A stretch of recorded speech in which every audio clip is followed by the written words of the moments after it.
Mesechas Erevin, Perik Tashii, Mishnah Aleph.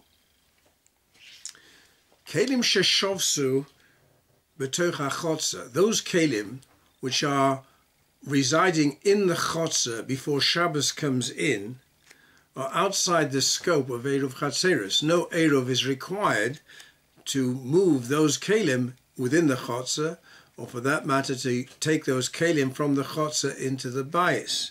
The purpose of Eruv Chatzeres was only for kelim sheshovsu b'toch habayis, kelim which are in one house in the chotzer, and to allow the bnei chotzer, or bnei bayis, to transfer, to carry from one house into the chotzer, and from one house into another house into the chotzer. But those kelim which were resident in the chotzer, were lying in the chotzer when Shabbos came in, no Eruv Chatzeres is required. Doesn't come under the scope of Eruv Chatzeres. The Mishnah now discusses what about the kelim not in the chotzer, but the kelim on the gag, on the roof. What is their position with regard to carrying from one roof to another roof, from the gag into the chotzer, etc. And we see there are various opinions in the Mishnah. Says the Mishnah, Kol gagos ha'ir reshus achas, ubilvad shelo yehe gag gavoa asoro o nomuch asoro divrei Rabbi Meir. Rabbi Meir is of the opinion all the roofs of the city are considered as one reshus, and they're considered like the chotzer. Even though no Eruv has been made, it would be permissible to carry from one roof to another roof, and as if it were in the chotzer itself. And one is not required to make Eruv Chatzeres for kelim sheshovsu, kelim which are resting on the roof when Shabbos came in. However, says Rabbi Meir, if there is between one roof and the other a gap, a division of 10 tefochim, either one roof is 10 tefochim higher, another roof is 10 tefochim lower. Tiferes Yisrael asked, well, if one roof is 10 tefochim higher, then automatically the other roof is 10 tefochim lower. Right? Tiferes Yisrael asked that question. Tosfos Yom Tov asked that question. But be that as it may,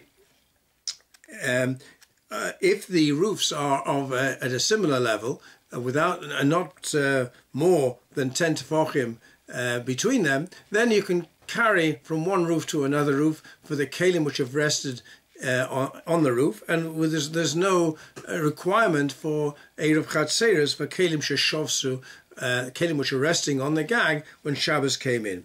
However, where one roof is 10 tefochim higher than the other roof, then Rabbi Meir makes a gezero, because in the same way there is a gezero that if you have within one reshus hayochid, you have an omud which is 10 tefochim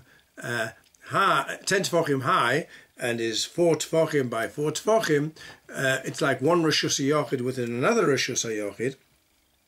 Rabbi Meir makes a gezero that one should not carry from one reshus hayochid to another reshus hayochid, a gezero because you may come to carry from such an omud in a reshus harabim into the reshus harabim, and an omud which is 10 tefochim high and 4 tefochim by 4 tefochim, even if it's in a reshus harabim, is a reshus hayochid in its own right. So because of this gezero, Rabbi Meir extends this gezero to a case where one roof is higher than 10 tefochim than the other roof. But otherwise, he holds that all the gagin are considered to be one reshus b'fnei atzmon, and one is not required to make an eruv in order to be metaltel from one roof to another roof. From the gag into the chotzer, it would appear from Rabbi Meir that would require an eruv. He's only talking about all the roofs themselves, to carry from one roof to another roof. Those kelim which are on the roof from before Shabbos came in, you could carry to another roof, provided there's no need to make a gezero because of the omud in the reshus harabim which we mentioned previously.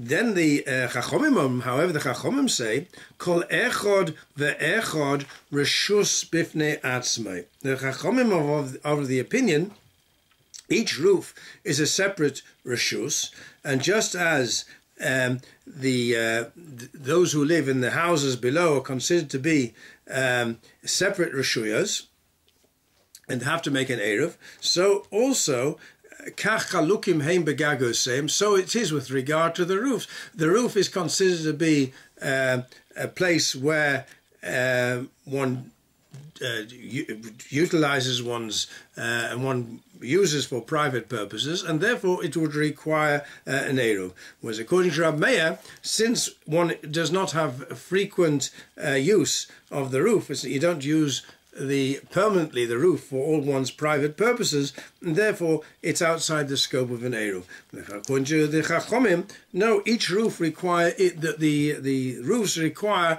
to be joined by the means of an eruv in order to be able to carry one roof to another roof, even if there's not 10 tefachim difference in height between the roofs of the chotzer.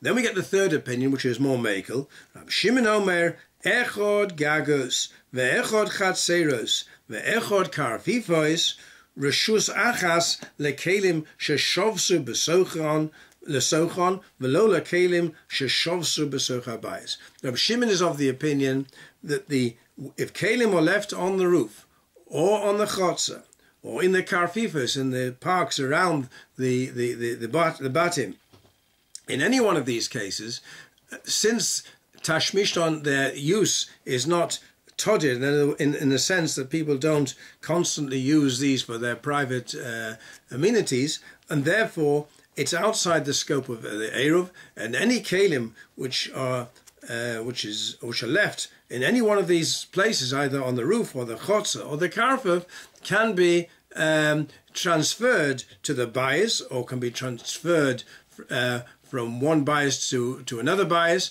because one from the chotzer to the bias and to another bias, because an eruv is not required, because they're not considered to be for private tashmishon, private use. And the Rabbi Shimon doesn't hold of the gezerah of Rabbi Meir, that there's a difference as to whether the roofs are a different height. He doesn't hold of this gezerah, and the halacha in fact is like Rabbi Shimon. And since the halacha is like Rabbi Shimon, any kelim left on the roof, or left on the chotz, or left on the karfif before Shabbos comes in, there is no requirement for an eruv. It's only for kelim sheshovsu b'toch habayis, kelim which are, when Shabbos comes in, are in the house, then there is a requirement for an eruv in order to transfer these kelim either from the bias into the chotzer, or from a bias into another bias within the chotzer, or vice versa. Then an eruv is required. But kelim which are left on the roof, on the chotzer, or in the karfif, no eruv is required, because they considered to be all one reshus, and since their use of these places is not tashmishon todir, it's not considered to be consistent private use, therefore no eruv is required.